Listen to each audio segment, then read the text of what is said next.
real excited today for our next guest. You know, he was somebody we've been watching for a long time, right, HB? And he's put together a filmography, if you will, that's been extremely incredible. I'm a big fan of his dad. I'm going to go ahead and say that. It's not about his dad today. Denzel Washington. And his mom. I'm a big fan of his mom. I know it's not about that. People always probably bombard him about his dad and stuff. But I will tell a story about his dad, and then we'll start our interview. His dad once came up to me in Los Angeles because I worked on 92.3 The Beat. And we went to his restaurant he used to have on Melrose, and he came up to me and my partner DJ. That was a long time ago. You was a kid, but he came up to Georgia. Yeah, I think you were younger. Yeah, George's, and he came up to me, came to my table with me and King Tech was sitting there like, oh shit, Denzel is about to walk up to us, right? Like I can't believe this is about to happen. You know what it felt like, HB? Heather? It felt like when Jordan came up to us at the table, right? And he tapped me on the shoulder, and he said, yo, hey, you the guys from 92.3 The Beat, right? And I was like, yeah, Sway and Tech, world famous wake-up show. You know what it is, Denzel. Yeah, man, you guys was dissing my restaurant, and he just went into training day. These guys were dissing my restaurant.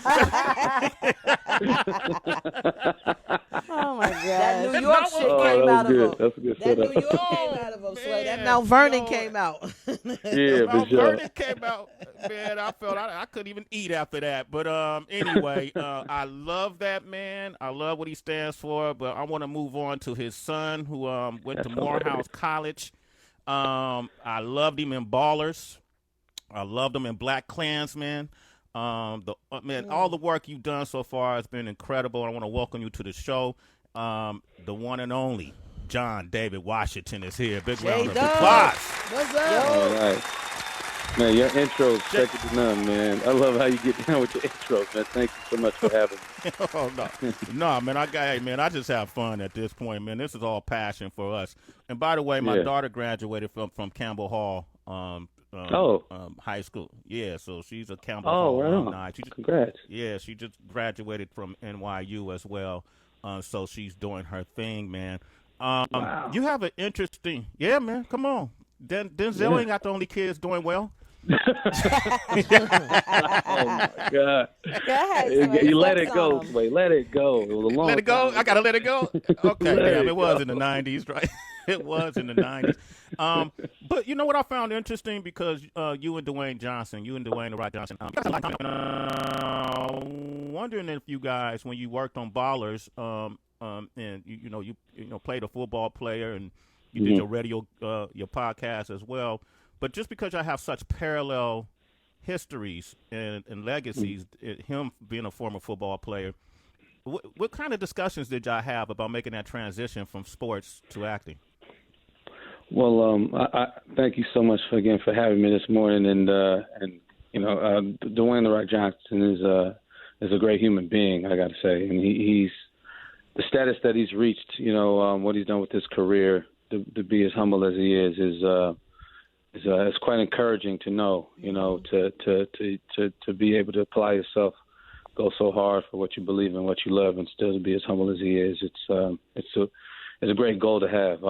I can only hope to be as big as he is, not literally, but like in his career someday. But we'd have all kinds of discussions about that and how to persevere, how to apply certain things that we've learned from him wrestling and football and me football, and apply it to this business, and just the hard work and nothing is guaranteed sort of motto, that attitude, that kind of mantra, is instilled in both of us. And he was very helpful with, just being able to help shape that and make it more specific towards the everyday, the day-to-day in my industry, in our industry. So he was very open and available with his testimonies, his experience, which I appreciate and still continue to reach out to him to this day. That's amazing. The few times I met him, bro, it felt like I've known him my whole life. Right? He has that ability to make you feel that way, doesn't he? Yeah. it makes you appreciate mentorship and just being able to have that connection to people where somebody is giving you that guidance. Obviously, you came up in a family that was in and all around the business, but all these different points of information can definitely be helpful. One of the things I kind of took note to, I almost wanted to step to you. I was going to call you out on social media because I feel like, Heather, and I want you to listen to this, Heather, and you tell me if you agree that I feel like John David Washington might have borrowed something from us. He said he's a fan of the show. And so he had his own radio thing he was doing on Ballers. Play the clip. Listen to this and tell me if this is us or not. Play the clip, man. Play the clip. So I got my day one with me. TTD in the building. Been with me every step of the way, brother. Couldn't have done any of this without you, man. Man, I like you on the mic. Where we at with them calls? Yeah, Rick. Well, we got on the line a brother from right here in Inglewood. Oh, God. Goes by the name of Marcus. Inglewood. What's good, Marcus?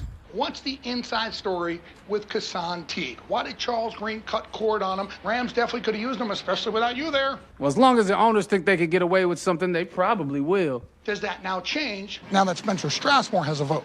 I don't know what you smoking out there in Inglewood, but Spencer is the same animal wrapped in a different blanket. Spencer is a narcissist if I've ever seen one. And you do every day in the mirror. Next caller. Oh, my God. Man. You feel like you was his blueprint, Sway? You feel like you was his blueprint? I don't know, man. Well, don't you, Heather? You don't feel like he kind of took something? Oh, man. John, you don't deserve this morning. He on you heavy, yo. You don't deserve it. You don't deserve it. Jesus. John, I feel like I've known you, bro. I'm sorry. I'm getting at you like a big brother right now. Keep it coming, please. It's healthy. Thank you. Absolutely. Yeah, absolutely. I thought you did really good as you, really interpreted being a radio jock the way that you did. But I think it's a testament to your acting. And I would imagine that with your bloodline that, did you ever feel like you had something to prove? Because anything you do, people might have thought, he had nepotism. Look who his dad is. But each time you came on the screen, it just seemed like you got better and better. In the back of your mind, did you because of who your father is, did you feel like, well, man, I got to carve my own lane and show people who I am? Absolutely. I mean I think as I've matured into it, just in life period, I don't use that as fuel necessarily anymore because there's no longevity in that. My car can't run on that until I'm like 50 or 60 years old. But definitely early on, that's the reason I got into football first. Was it was my source of independence. Being able to earn my own scholarship meant a lot to me. Knowing that my parents didn't have to pay for my school. When I got to the NFL, obviously it's a childhood dream.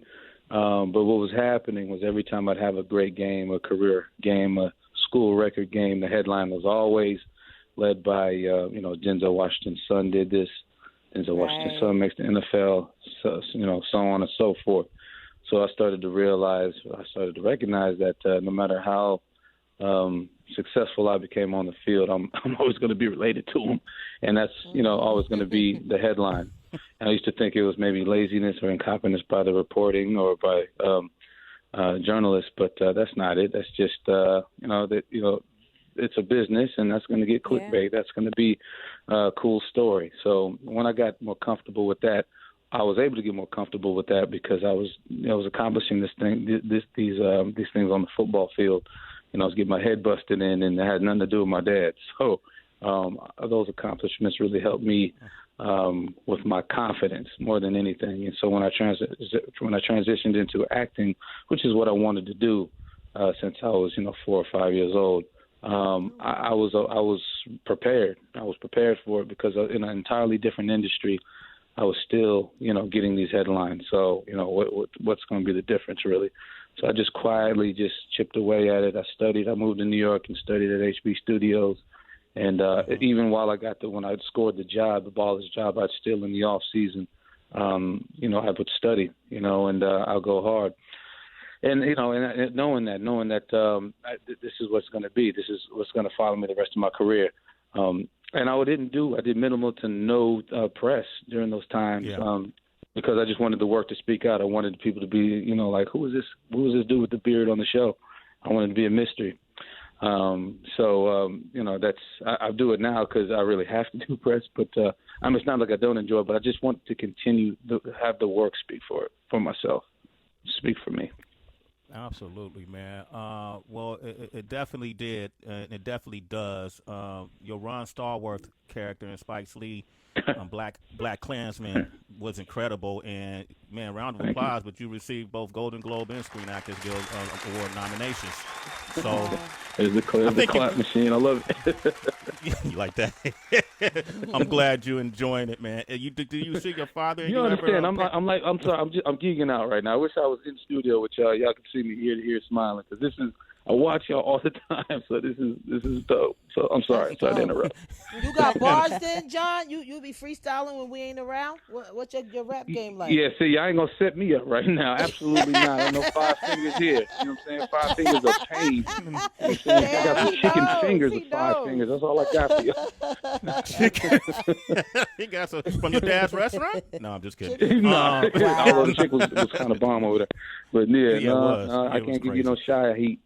Nope.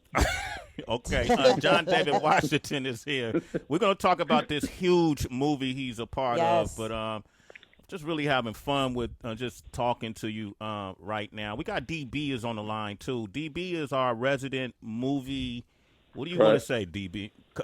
Expert? What do you want, DB? You just left me off right there. He's our resident movie person. John, it's great to talk to you, John. And I actually got a chance to watch the film last week, and I'm glad that we have you on now that the film is out, and you can talk a little bit more, without spoiling anything. But this was the first film that I've watched in a really long time where I had to really go back and look up certain terminology like, inverted entropy and what a Sator square is, and really sort of make sense of some of the visual aspects that you see when you watch this movie. And I love Christopher Nolan's vision and the way he brought, what he wrote to life on the screen with the cinematographers, the editors. I mean, it takes so many people to make this vision come to life. And I want people to kind of get an understanding of the stunts that were done, because there really were, I believe, little to no CGI, no effects that were done to substitute for what you see happen in the film. Can you sort of break down the kind of training and rehearsing that you guys had to do to pull off some of these crazy stunts that you see? Absolutely, I can proudly talk about that, and thank you for your compliments, and I appreciate you going to see the film safely. Of course, were you able to see it in IMAX, or was it? Remember? I didn't, because being that I live in New York, there's only so many places that are close by with the option. So I just took whatever I could get to and just went ahead and wanted to go ahead and watch it. Got you. Well, Christopher Nolan, his history is no green screen. He loves to shoot practical, everything in camera to be experienced, especially in IMAX. He feels, and I feel, every time you're going to a Christopher Nolan movie, you're going for the experience. You're not just going to watch a movie. He likes to put you in it, and a couple of the I think highlights of this film, it's an event film for one, and it's shot in 7 different countries, globe-trotting, spy genre, thriller. But he breaks that genre up and becomes a Nolan genre, which is one into itself. So we had to go to Christopher Nolan training camp, a lot like football, for about 2 months.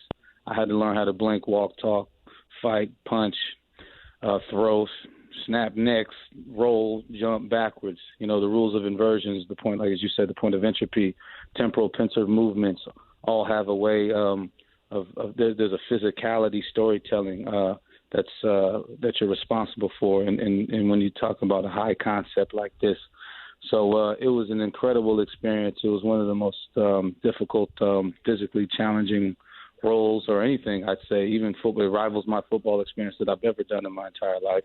Wow. It was incredible to see that and to know that I'm a part of history. The kind of history I was a part of was these kind of movements that were being developed specifically for this film have never been done before. We were really planting in fertile territory. It was exciting to know that the stunt team, George Cottle, who's worked with Christopher Nolan for years, Jackson Spadell and Daniel Graham and company, Nick, all of these guys who've been doing this for years were sort of finding these moves together and at the same time, as I was. So to be a part of history, knowing that even before we started principal photography, was really exciting to know and to find with them. So these moves you see in the film, that was us doing them backwards and sideways and all up and down ways, because he shoots everything in camera, and he, as you mentioned, doesn't like special effects so much. So it was exciting to be able to know that, and thank you for noticing and enjoying it. I think you enjoyed it. I don't know if you said that, but thank you for watching. No, I do. It's hard. It's hard to really go into detail because you have to pay attention to every single thing that happens on screen, or else you're going to be lost, and the ending is just going to be like, huh? Yeah. Okay. Yeah. Sorry. Go ahead. Yep. That's okay. Where you at? Are you at home right now, John? I am, yes. Oh, okay. Okay, great. Okay, Only because you faded off mic, we didn't know what you said. Right. We didn't hear you, John. John started looking around I get excited about it, so I didn't want to cut you off, so I was going to keep going, but that's why I stopped. I was talking to you guys. Sorry. Oh, no, keep going. The thing about it, because people have been anticipating this movie for Tenet, by the way. It's in theaters right, and opening select U.S. theaters. People have been anticipating the movie for a long time, and it just kept getting delayed due to COVID. And then also under these circumstances, John, I don't know if you know that, Heather and I have done a few acting roles, and, we've done a few things.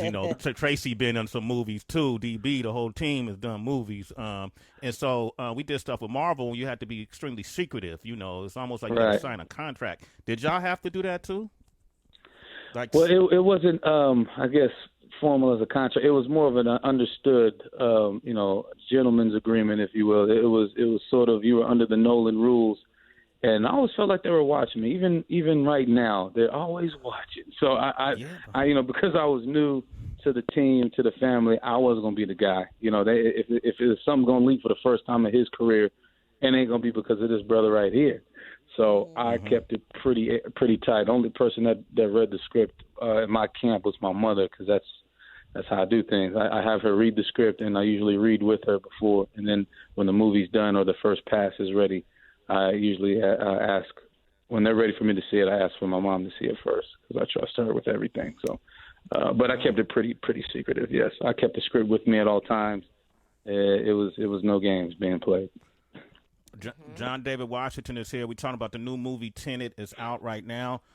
Does your family give you criticism? Like, does your dad say, "Hey, son, you could have approached this a little differently," or your siblings, do they go, "Yo, you were whacking that one"? Or what kind of response do you get from your family? Like that, do they criticize you? Do they give you feedback?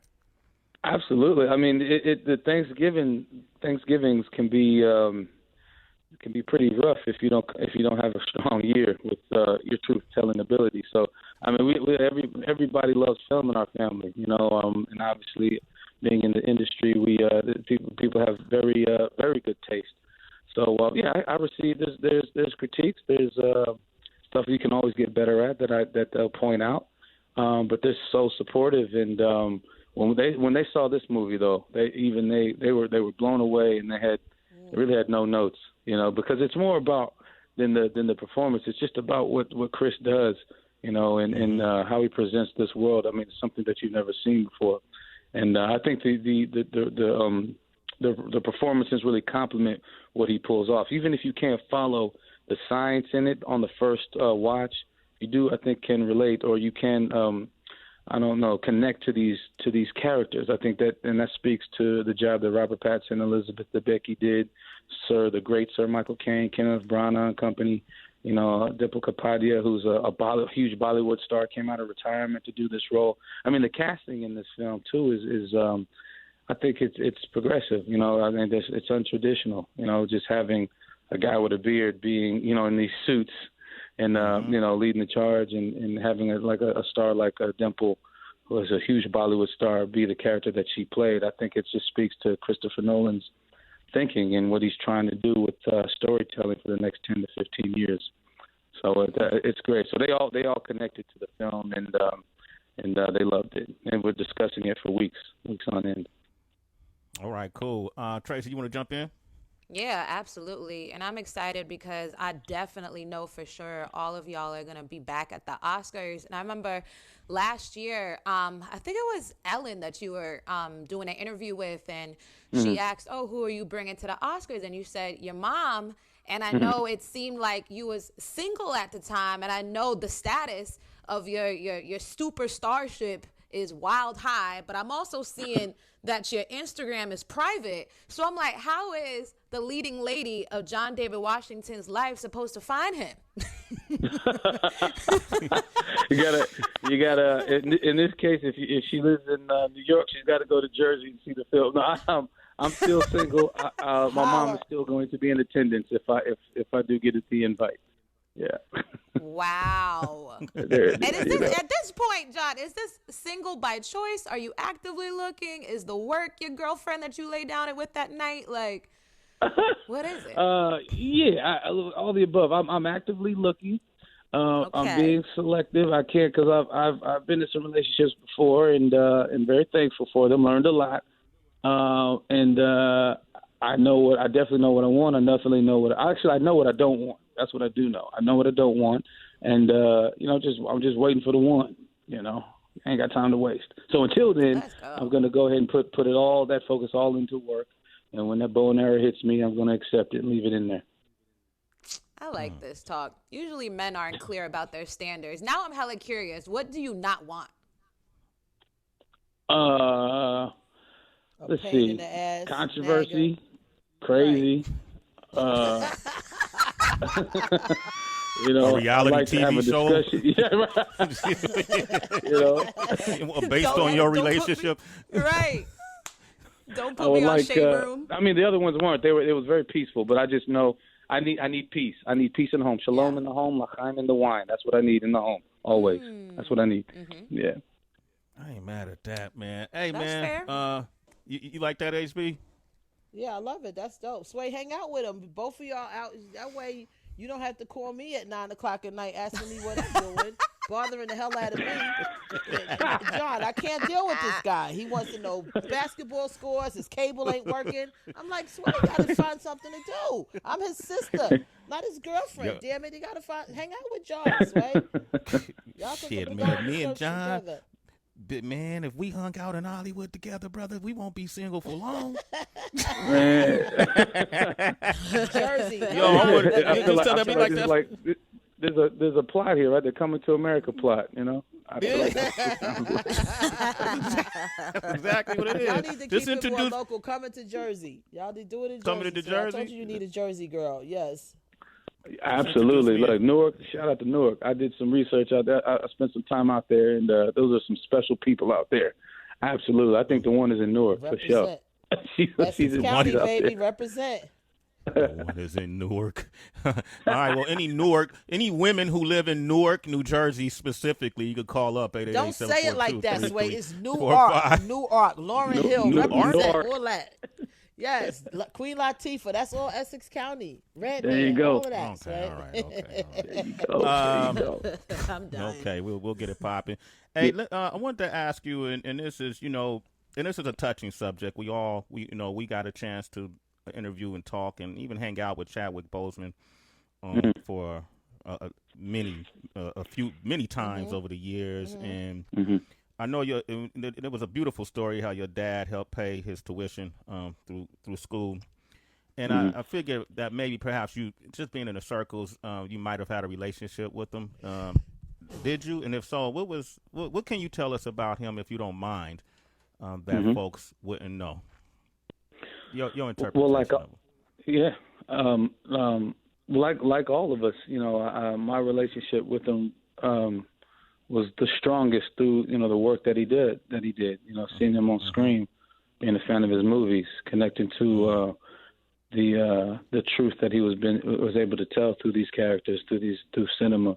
I had a brief run-in with him at a Vanity Fair shoot in 2018, and when I met him, he's just I've been saying he just exudes confidence and just pure joy about his life. He seemed like. I mean, he was very kind and warm when he greeted me, and just everything you want in a leading man.